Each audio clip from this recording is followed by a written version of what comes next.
ગુજરાતમાં 23 એપ્રિલે લોકસભાની ચૂંટણી યોજાવાની છે। એવામાં એબીપી અસ્મિતાના ખાસ અહેવાલ જનતાના મૂળમાં અમે વાત કરીશું અમરેલીના લુવારિયાના સ્થાનિકો સાથે। શું કહી રહ્યા છે આ ગામના લોકો, સાંભળીએ।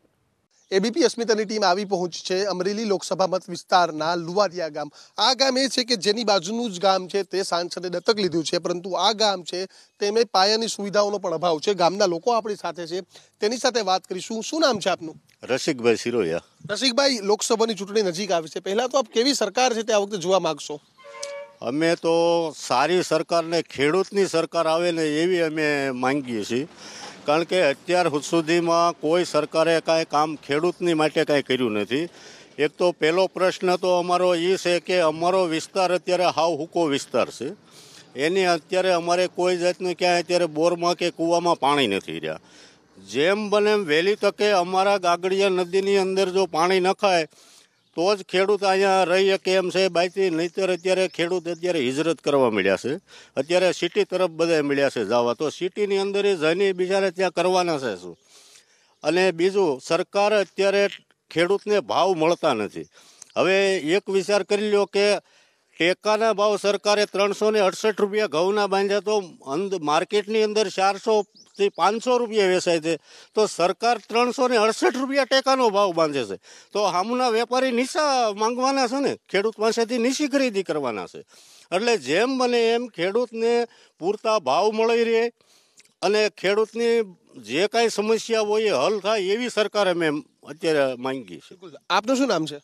વસંતભાઈ ભંડેરી। વસંતભાઈ, લોકસભાની ચૂંટણી નજીક છે, તમારા ગામના શું પ્રશ્નો છે? બાજુનું ગામ જે દત્તક લીધેલું છે તે વિકસિત ગામ છે, આ ગામની પરિસ્થિતિ શું છે? આ ગામમાં સુવિધામાં અમારા ગામની અંદર ગટર લાઇનની સુવિધા થઈ ગઈ છે, તેમ પાણીની પણ થઈ ગઈ છે। પાણી મળે છે ગામમાં? પીવાનું પાણી તેમજ અમારે સિંચાઈની પણ કોઈ સુવિધા નથી। તો આવનારા દિવસોમાં અમને આ વિસ્તારને સિંચાઈનું પાણી મળી રહે એ બાબતની અમારી માંગણી છે। તેમજ આગળ લાઠી દુધાળા જે અમારા ચેક ડેમ બનાવેલા છે અમારા ઉદ્યોગપતિઓ, એ પણ સૌની યોજના અંતર્ગત જે અત્યારે કામ ચાલી રહ્યું છે, તો એ આ એક જ મહિનાની અંદર એ જો ચેક ડેમ ભરી દે તો અમારે સિંચાઈનું અને અમારા તળની અંદર પાણી પડે। તેમજ ગાગડિયા નદીની અંદર જે અત્યારે જાડી જંગલ કટિંગ જે કરવાનું હોય છે એ ઘણા વર્ષોથી નથી થયું, તો એ પણ કરે। તેમજ આવનારા દિવસોમાં ખેડૂતોને એમના પૂરતા માલના ભાવ મળી રહે એવી પણ અમારી ખાસ માંગણી છે। બીજું, અમારે ખાસ તો જે અમારો આ વિસ્તાર છે એ ખેતી આધારિત છે, તો એમને મોટી એક કનડગત રોજ અને ભૂંડ, એ કારણ કે ખેડૂતના માથાના દુખાવા સમાન છે। અત્યારે ખેડૂતો આખો દિવસ કામ કરે અને રાતનું પણ એમનું વાહુપું કરવું પડે છે, તો એ પણ આ એક ધ્યાન દોરે સરકાર અમારી। બીજી માંગણી પણ એવી છે કે અત્યારે આ અમારો ઝાઝા ભાગનો વિસ્તાર આમ તો સૂકો પટ જ છે, એમને પણ મૂળ અમારી કલ્પસર યોજના જે હતી એમના થકી જ ખરેખર તો પાણી આવવું જ જોઈએ, કારણ કે આ પાણીના મુખ્ય પ્રશ્નો છે। યુવા છો આપ, આ વખતે કેવી સરકાર જોવા માંગશો? સારી સરકાર। એટલે શું જરૂરિયાત શું છે? રોજગારી મળી રહે છે? હા, મળી રહે। રોજગારી આપે એવી સરકાર જ જોઈએ? હા, એવી। આપ પણ શું કહેશો? ખેડૂતોના હજુ કેવા પણ પ્રશ્નો છે જે આપના વિસ્તારમાં છે? વસંતભાઈએ વાત કરી એમ ખેડૂતનો પ્રશ્ન બધા ઘણા બાકી છે, એ પ્રશ્ન પૂરા થાય એવી સરકાર આવે તો ફાયદારૂપ છે। અત્યારે પ્રશ્નો નથી પૂરા થતા? પૂરામાં જો ભાવનો અભાવ છે, કોઈ કપાસના મગફળીના ભાવ પૂરતા મળતા નથી। આ ઘઉંના ભાઈએ વસંતભાઈએ કીધું રસિકભાઈએ કે ભાઈ 368 રૂપિયા ટેકા ભાવ, તો 500 રૂપિયા ખરીદી થોડા કરી શકે વેપારી? એટલે એમ ભાવનો અભાવ છે, એટલે ભાવનું ધ્યાન આપે સરકાર તો ખેડૂતના માટે ફાયદો થાય એમ। અને પાણીનું આ કીધું એમ થોડુંક ધ્યાન આપે તો આ પાણીમાં નાખે નદીમાં, તો પાણીના તળ હાજા થઈ જાય, તો ખેડૂતના પ્રશ્ન હલ થઈ જાય। ખેડૂતો, આપ ઘણા વર્ષોથી ખેતી કરતા હશો, હવે આપ સરકાર છે, ચૂંટણી આવે છે, દર વખતે વાયદાઓ તો બધી સરકાર આપે છે, વચનો, આ વચનો પૂરા થાય છે? પૂરા તો જો કરે તો વધુ સારું ખેડૂતના, ને સરકાર તો ગમે એ આવે પણ અમારા ખેડૂતના પ્રશ્ન હલ થાય અને ભાવ મળે એ જ અમારી જરૂર છે। ખેડૂત સરકાર ગમે પણ આપણા પ્રશ્નો કોઈ સાંભળતું નથી? હા, સાંભળે ઓછા, એ હાયા કરે, કોઈ કાંઈ આપતું નથી એમાં લાભ, એ કરી દે સારું। સરકાર ગમે એ આવે, આપણને શું વાંધો છે? સરકાર આવે આપણે શું ફેર પડે? તમે શું કહો, કેવી સરકાર છે હવે જોવા માંગશો? કાંઈ મજૂરી હાલતી નથી, બરોબર, અને અમારે કોઈ બીપીએલ મકાન કે કોઈ મજૂર થયું નથી, ગેસનો બાટલો કે એવું કોઈ વસ્તુ નથી મદદ થયું.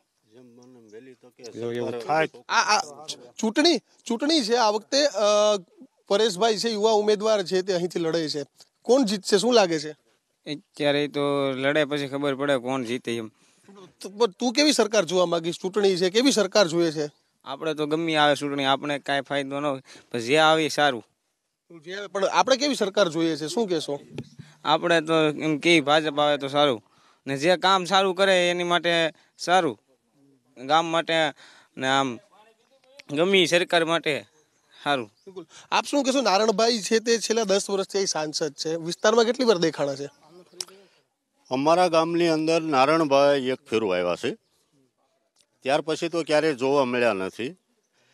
અને અમે તો એવા સાંસદ અમે ઈચ્છીએ છીએ કે અવારનવાર ક્યારેક જ્યારે ગામની મુલાકાત લે, ગામની કાંઈ સમસ્યા હોય એ સાંભળે, એવા સાંસદની અમારે જરૂરિયાત છે. અત્યાર સુધીમાં નારણભાઈ લુવારિયામાં 1 થી 2 વાર જ આવ્યા છે. બાકી નારણભાઈને કોઈ જાતનું અહીંયા ગ્રાન્ટ હજી કોઈ સાંસદની અમારે લુવારિયામાં અમને મળેલી નથી અને કોઈ વપરાણી નથી. એટલે અમારે તો એવા સાંસદ જોઈએ છીએ કે લુવારિયાની અંદર અમને પૂરતી ગ્રાન્ટ આપે અને એના અમારા વિકાસના કામ થાય, એવા સાંસદ અમે ઈચ્છીએ છીએ. આપ કેવા સાંસદ જોવા માંગો છો? અમારો આમ તો આગામી એક કાર્યક્રમ હતો અમારો ખેડૂત દ્વારા, કે એક દિવસનું ખેડૂતનું સ્પેશિયલ સત્ર બોલાવે સંસદ. એમાં અમારા ખેડૂતોના પ્રશ્નો લઈ, ઓનલી એક જ દિવસ ખેડૂતના જ પ્રશ્ન, એમાં જે એકરે જે પૈસા નાખવાની વાત હતી, મુખ્ય માંગણી તો અમારી એવી હતી કે પર એકરે 10,000 રૂપિયા નાખવાના હતા. તમારા સંસદ સાંભળે છે તમારી વાત? તમે કરવા એમને પણ અમે રજૂઆત અગાઉ કરેલી છે, પણ હજી એક દિવસનું પણ સંસદ સત્ર બોલાવ્યું નથી. છેલ્લા 5 વર્ષ થયા. તો જવાબ નારણભાઈ જવાબ શું આપે વાત કરો તો એવું કહી છે કે અમે તમારી માંગણી સ્વીકારી છે એવું બોલે છે, કામ નથી કરતા. પણ એ આગામી દિવસોમાં એવી ખાતરી આપી છે કે બોલાવશું એવું. 10 વર્ષથી સાંસદ હતા, ક્યારેક તો રજૂઆત કરી હશે ને? હા, અમે અવારનવાર રજૂઆત તો કરીએ છીએ. જવાબ નથી આપતા, કઈ ખાલી કરશું એમ જ કહે. હા, એવું. બિલકુલ. તો 10 વર્ષથી નારણભાઈ સાંસદ છે, ગામના લોકો પણ કહે છે કે મુલાકાત લે, ગામનો વિકાસ કરે અને જે લોકોના પ્રશ્નો છે તે સાંભળે, તેવા સાંસદ અને તેવી સરકાર છે તે અહીંના લોકો જોવા માંગે છે.